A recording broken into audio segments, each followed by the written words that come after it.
selecting new arrivals based on their ability to support themselves financially and to make positive contributions to U.S. society. This process begins with Congress passing a bill to end chain migration and also end the visa lottery. On the economic front, the president will talk about the imbalance of trade the U.S. has with China. On Fox News Sunday, Treasury Secretary Steve Mnuchin discussed the administration's push for fair trade. This isn't about trade wars. This is about reciprocal fair trade. And if we have to protect American workers and put on tariffs or other things where they don't have fair trade with us, the president will do that. And senior administration officials also say the national security strategy document is mandated by law and must be given to Congress. The official adds no administration has ever finished it in its first year. They add the Trump administration has completed it in 11 months. Back to you. Okay. Kelly, thank you so much. All right, today kicks off a big week on Capitol Hill. Investigators from our nation's top agencies will be grilled about allegations of bias within the FBI and the Department of Justice. Now everyone is asking, will President Trump fire special counsel Robert Mueller? Todd Pyro joins us with the answer to that and the latest in the investigation that is changing by the day. What's going on, Todd? Carly and Rob, great to see you. First up, Bruce Ohr. He is expected to testify today in a closed-door hearing before the Senate Intelligence Committee. You'll recall he's the former Associate Deputy Attorney General demoted at the Justice Department in the wake of revelations about undisclosed meetings he had with officials from Fusion GPS. That's the company that commissioned the anti-Trump dossier containing salacious allegations about then candidate Donald Trump. Ohr's wife, Nellie Ohr, worked at Fusion GPS, specifically on Trump-related issues. And tomorrow, it's Deputy FBI Director Andrew McCabe. He will appear before the House Intelligence Committee, where Republicans on the panel are likely to grill him about Bruce Ohr and FBI agent Peter Strzok. Of particular interest is a text from Strzok that makes an apparent reference to a conversation in August 2016 in McCabe's office, cryptically referencing an insurance policy if Trump won the election. With this as the backdrop, President Trump was asked yesterday about rumors he will fire Russia special counsel Robert Mueller. No, I'm not. No.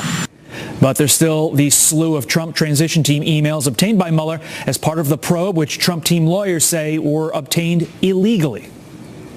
It's not looking good. It's quite sad to see that. So my people were very upset about it. There's no collusion whatsoever, but a lot of lawyers thought that was pretty sad.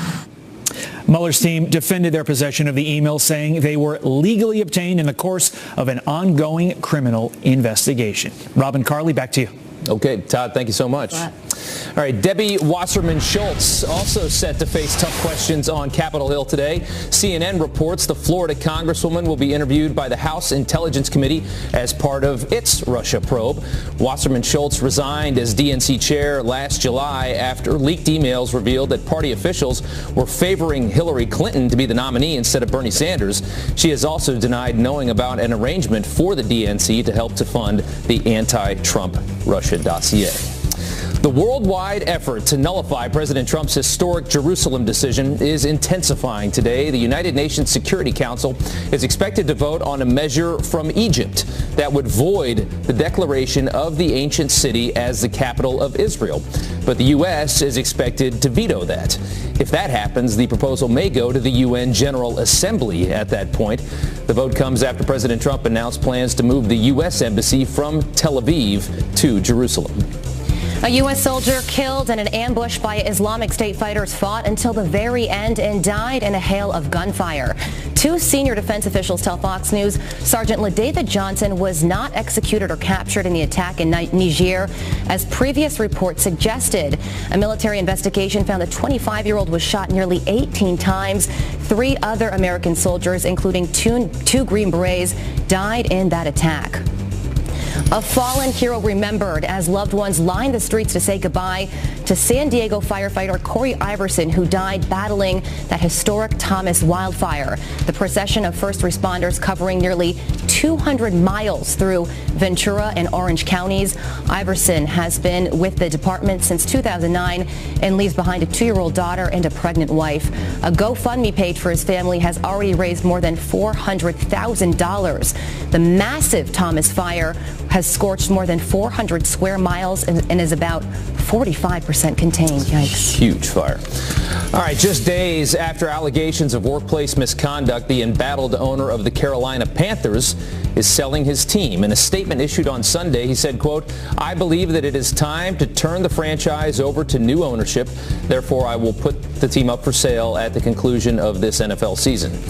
Rapper Sean Diddy Combs says he wants to buy the team and then sign former quarterback Colin Kaepernick. 10 minutes after the hour, Congress poised to pass tax reform this week. Why they'll possibly need to do it without Senator John McCain. We are live in Washington next. Plus, bacon backlash. The CNN contributor now eating her words after calling a college student anti-Semitic over a costume. Now that student is responding. And the airport dance-off you don't want to miss. 2 little girls have now gone viral. Look at that.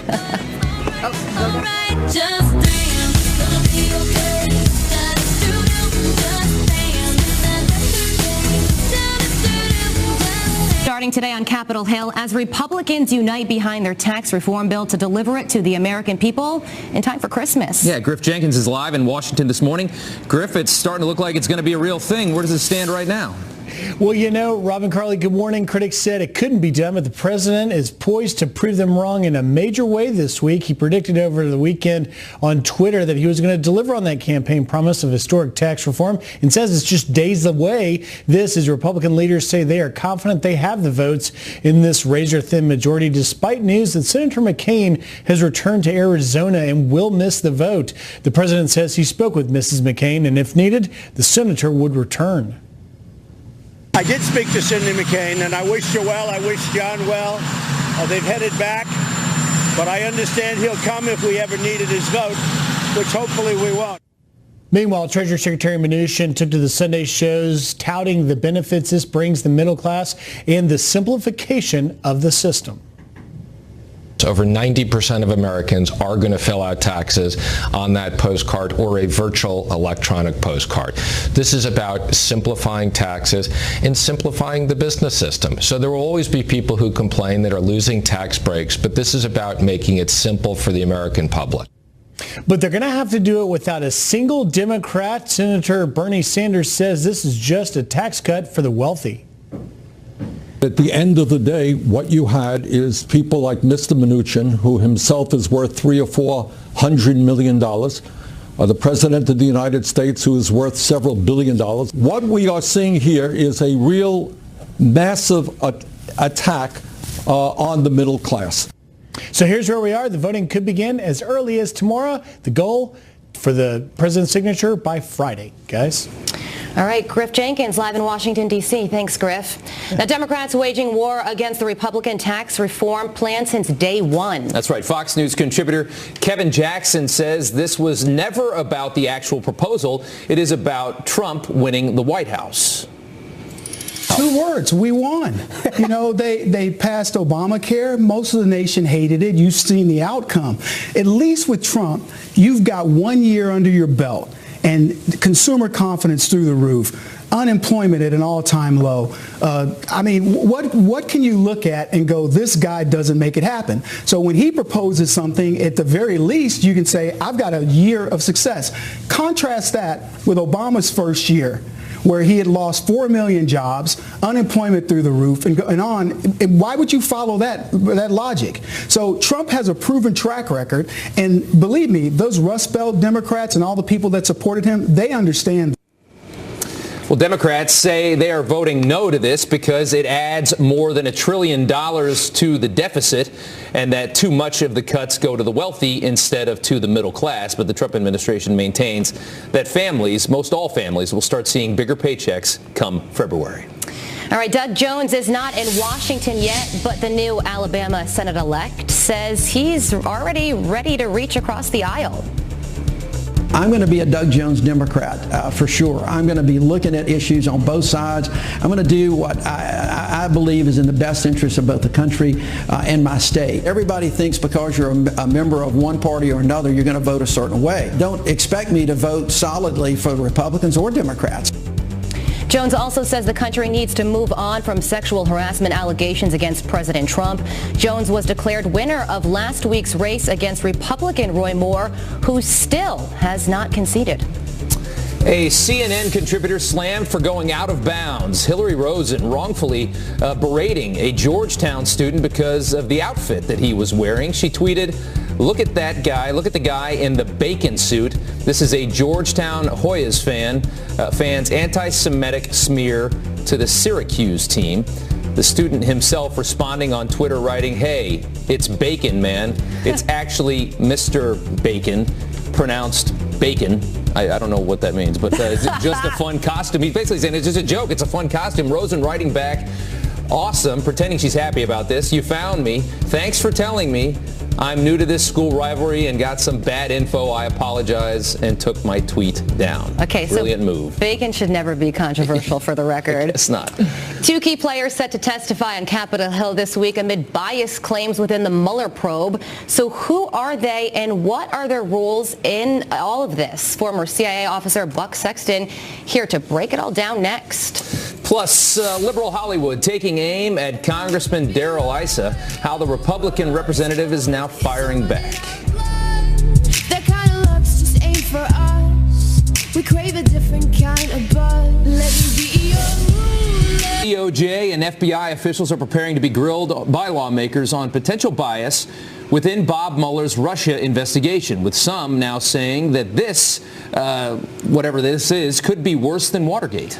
Here to break down the key players and the role they play is former CIA officer Buck Sexton, a man who knows a whole lot. So Bruce Ohr is set to testify today, Andrew McCabe tomorrow. Can you tell us why lawmakers are concerned they are biased against President Trump, essentially? Well, what you've seen here is a series of high-level DOJ and FBI officials who have been involved at key points, not just in the Russia collusion investigation, but also in the Hillary Clinton email investigation, which adds to the perception of partisanship here.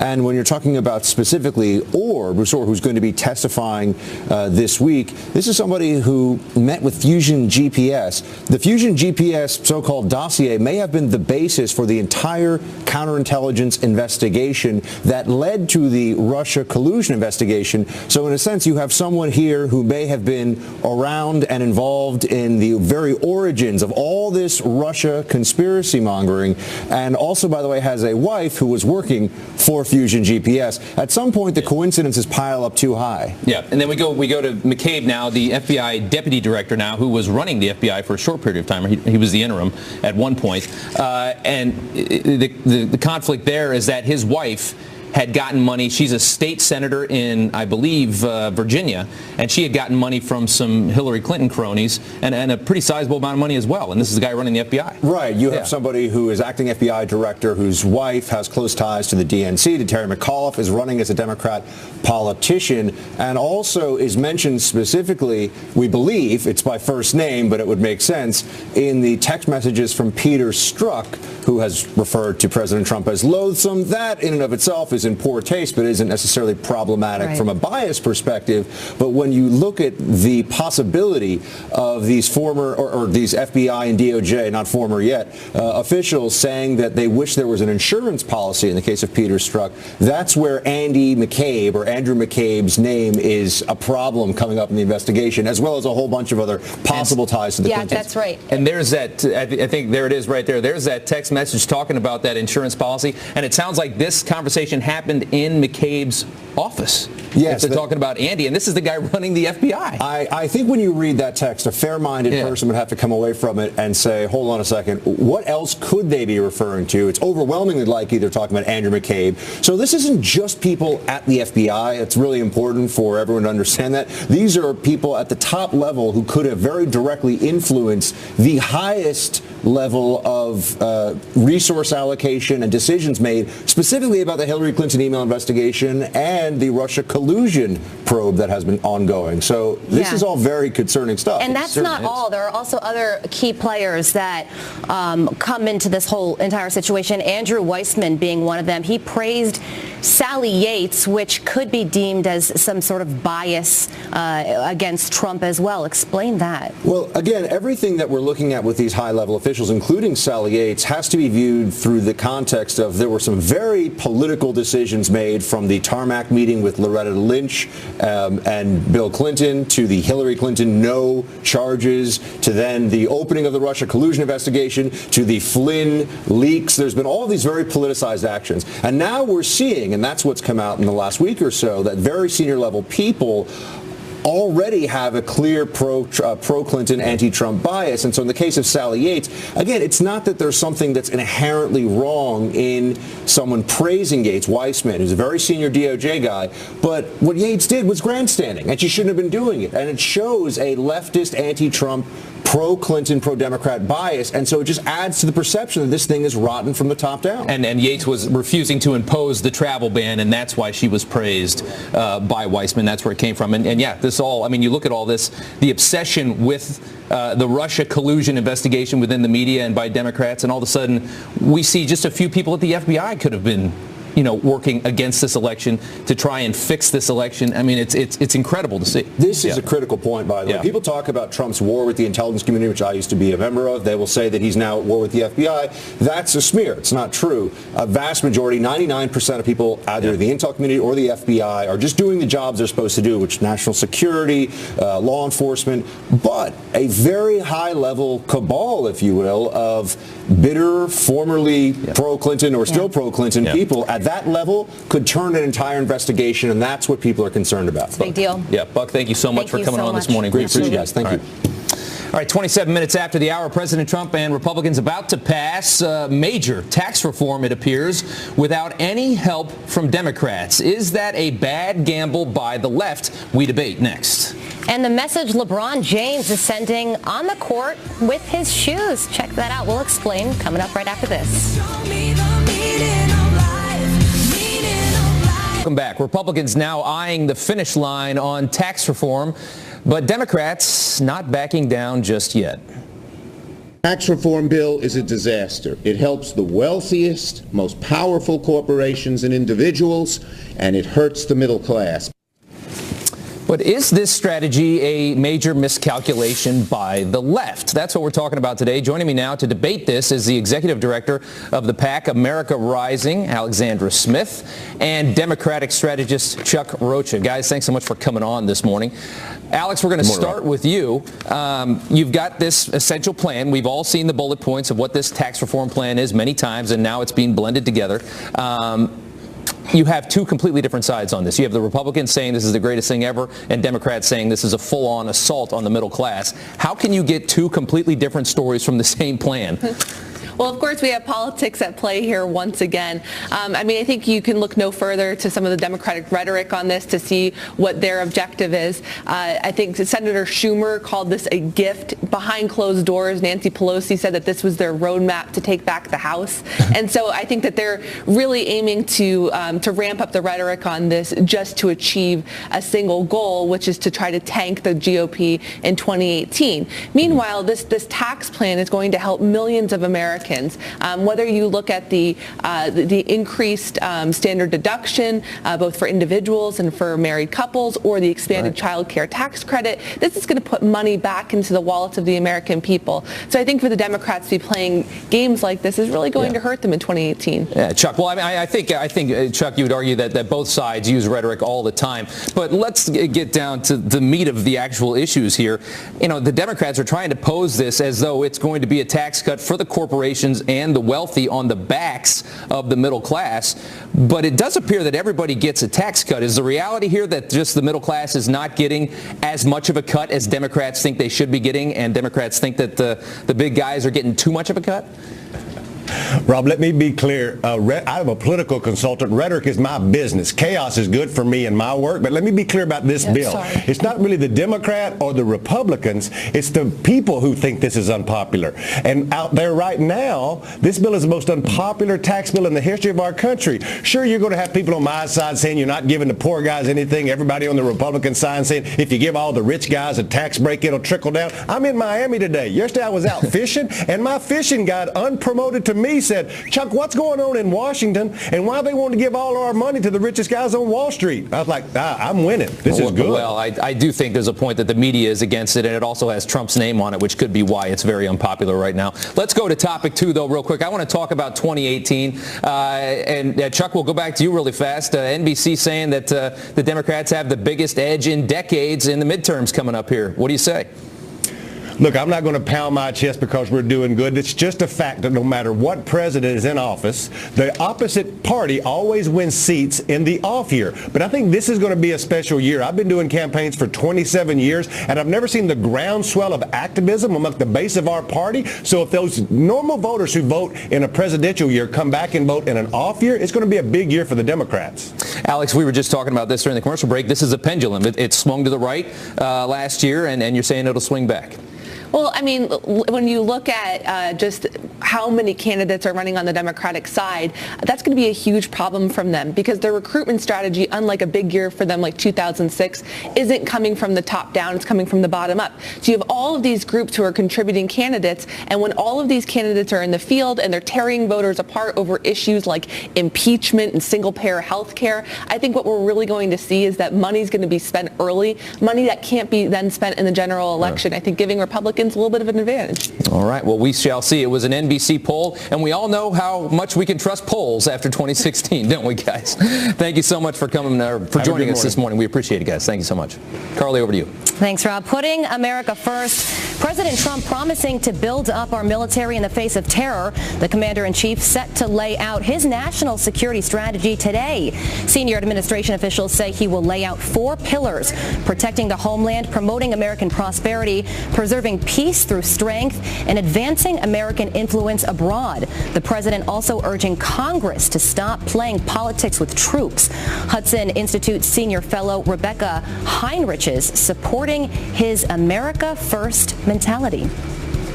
We're getting out of the business of nation building. We're getting out of the business of, trying to meddle in other people's countries where there isn't a clear national security interest for the United States and for Americans. It's going to focus on the threats that we know, that are known, that really harm the United States, and it's going to attack those really head on and try to address them. Now, President Trump will also address trade imbalances between the United States and China.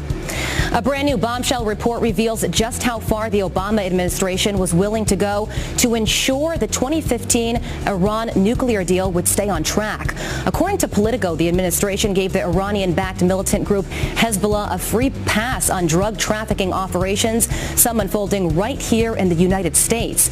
Officials secretly throwing roadblocks at the DEA, derailing its efforts to track some of its top operatives. Former Obama officials insist their decisions were meant to improve relationships with Iran to help stall its nuclear weapons program.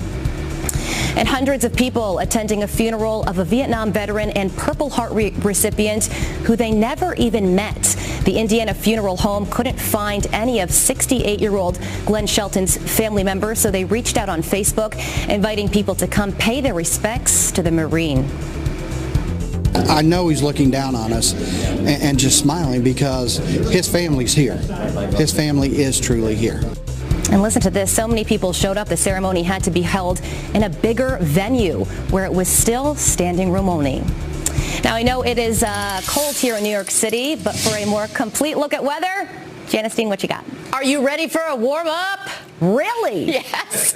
Yes, it's going to happen here in the New York City area. Temperatures close to 60 degrees by the weekend, and then it'll come all the way down again. So let's take a look at it. We've got warm air coming from the south ahead of this boundary. 34 right now in New York. We had a little bit of snow flurry activity north and west of the city, and you can see where the cold air is across the central U.S. There are the temperature changes, but I mean, we're really going to reach far into the 50s this weekend, even the 60s by week's end. So the past 24 hours, you see all of that abundant moisture coming in from the Gulf of Mexico up towards the northeast, but not a big deal here. And again, the big story here is going to be the extreme warm-up that's going to happen this week. So a little bit of snow across northern New England, but look at New York as we get into later on Tuesday, 40, 50 degrees, and then again by the weekend into the 60s. Also quickly want to make mention that we have better conditions for firefighters across Southern California. Those winds are going to die down, not getting the moisture, but they're going to get a break in the